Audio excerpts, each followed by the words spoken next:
आज आपको फिर से एक नया प्लान दिखाता हूँ जिसका जिसको अभी हमने पोस्ट किया है और इसको आप लोग का अच्छा खासा प्यार मिल रहा है।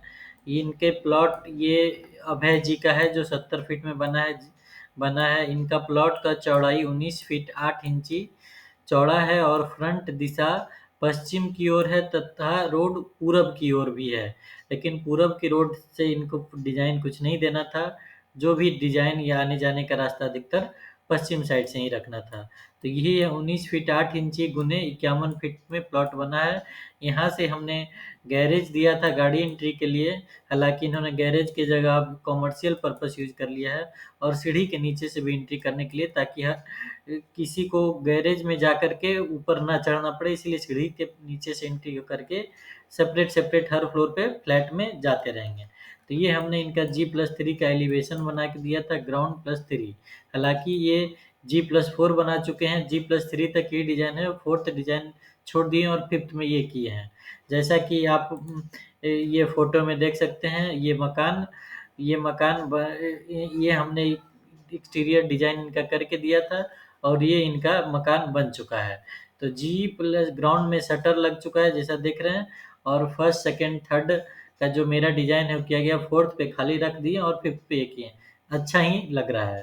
तो ये अभय जी का प्लान था और ये हमने एक्सटीरियर व्यू दिया था और ये साइट पे बन चुका है। अब देखिए इसका अंदर का क्या प्लान है। लोग बार बार कमेंट कर रहे हैं कि इसका लंबाई चौड़ाई क्या है और अंदर का क्या प्लान है, तो हम आपको बताते हैं।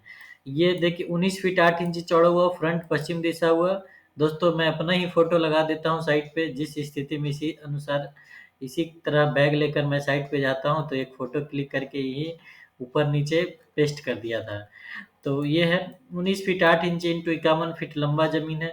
अब इनके अंदर का प्लान आपको दिखाते हैं। यहाँ से चलते हैं, ये ग्राउंड फ्लोर का प्लान हुआ।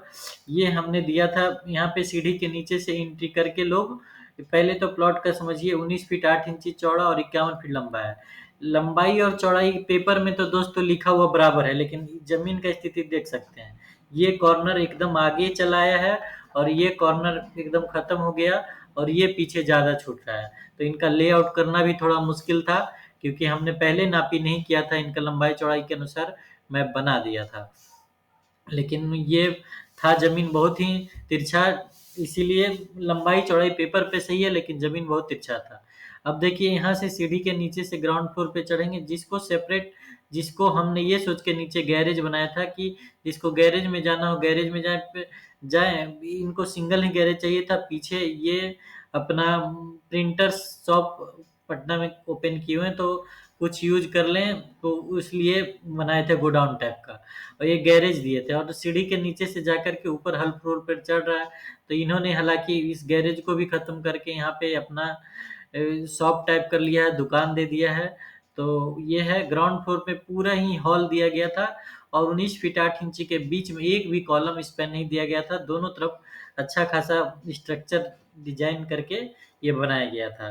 तो इस नीचे पूरा हॉल और एक टॉयलेट बनाया गया था और ये डक्ट, और ये ग्राउंड फ्लोर का प्लान था। फर्स्ट फ्लोर प्लान में भी सीढ़ी से एंट्री करी है, पूरा हॉल पूरा कॉमर्शियल यूज में के लिए ही। और ये प्लान ऐसा है कि जब कॉमर्शियल यूज ना करना चाहें तो ऊपर का फ्लैट का प्लान अभी आप देखेंगे, तो ऊपर का फ्लैट का प्लान कभी भी बना सकते हैं ब्रिक वर्क करके, क्योंकि फ्रेम स्ट्रक्चर बिल्डिंग है। ईटा कभी भी जोड़ के फ्लैट में इसको कन्वर्ट कर सकते हैं। तो ग्राउंड का फर्स्ट का ये प्लान था और सेकंड और थर्ड का ये प्लान है। मेन प्लान ये है, इसी के अनुसार कॉलम का पोजीशन वगैरह फिक्स होता है। अब स्टेयर से अंदर घुसते हैं तो 11 5 गुने 20 फीट 9 इंची का। पहले तो स्टेयर को समझिए। स्टेयर जो वास्तु के हिसाब से नॉर्थ और वेस्ट के फर्स्ट साउथ और वेस्ट के कॉर्नर पे बेस्ट होता है, लेकिन दूसरा ऑप्शन नॉर्थ वेस्ट के कॉर्नर पे भी सीढ़ी का पोजीशन सही रहता है, तो ये नॉर्थ वेस्ट के कॉर्नर पे दिया गया है। अब सीढ़ी से इंटर घुसते हैं तो एक ड्राइंग डाइनिंग हॉल है 11 5 बाई 20 फीट 9 इंची का, जो कि ड्राइंग डाइनिंग दोनों हो जाएगा। यहाँ पे सोफा इस तरह से लग जाएगा, डाइनिंग टेबल इस तरह से लग सकता है। पीछे 9 बाई 12 का 2 बेडरूम बनाया गया, 9.5 बाई 12 का 2 बेडरूम बनाया गया है। हालांकि बिल्डिंग कोई भी कोई भी बेडरूम का चौड़ाई 10 फीट से मेरे हिसाब से कम नहीं रहना चाहिए। लेकिन इनका 19 फीट 8 इंच ही प्लॉट है, तो इसीलिए मजबूरी बस इसको 9 फीट का रूम 9, लेकिन लंबाई इसका 12 करके अच्छा स्टैंडर्ड साइज दे दिया गया। 10 बाई 12 स्टैंडर्ड साइज माना जाता है, तो 9 बाई 12 निकल पाया है। तो 9 बाई 9.5 का एक बेडरूम है और 9 फीट बाई 12 फीट का दूसरा बेडरूम है। वास्तु के हिसाब से किचन साउथ ईस्ट के कॉर्नर पे होता है, तो साउथ ईस्ट के कॉर्नर पे ना होकर के ये वास्तु एक बेडरूम के बाद दिया गया है, क्योंकि पीछे अगर दे देते, क्योंकि इनको 3 रूम चाहिए था, पीछे अगर दे देते हैं तो 2 BHK ही फ्लैट निकल पाता है। इसीलिए साउथ ईस्ट कॉर्नर से हट के दिया गया 6 बाई 8 का एक बेड किचन दिया गया। हालांकि ये पैक्ड किचन था, लेकिन अब इन्होंने इसको ओपन किचन करवा लिया है।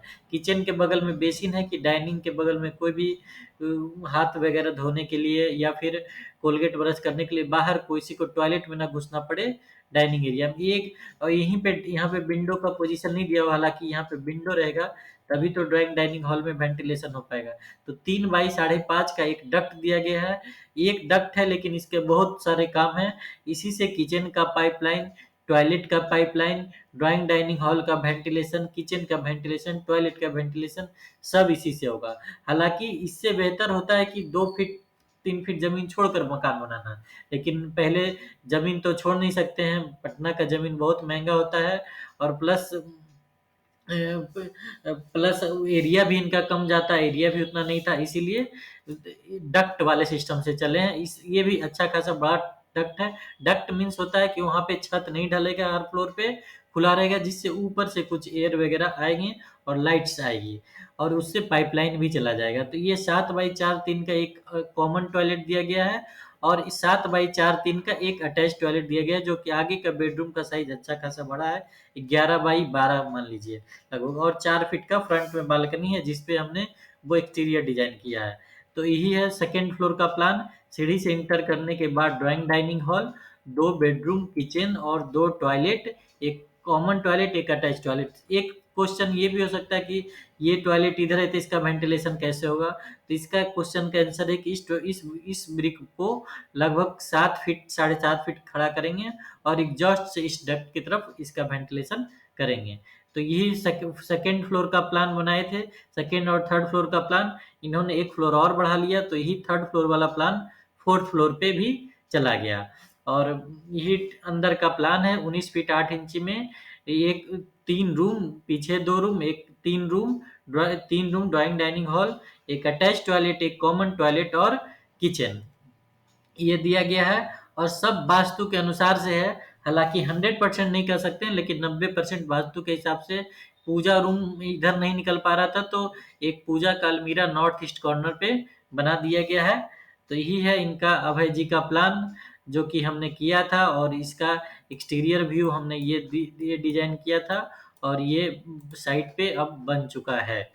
तो आप लोग कृपया पेज को या यूट्यूब चैनल जहाँ पे भी आप मेरा वीडियो देख रहे हैं उसको लाइक करें, और फॉलो करें, सब्सक्राइब करें, ताकि मेरा मनोबल बढ़े और मैं आगे इस तरह का वीडियो बनाकर आपको पोस्ट करता रहूं, और आप लोग इससे सीख कर अपना मकान भी बना सकें। Thank you so much.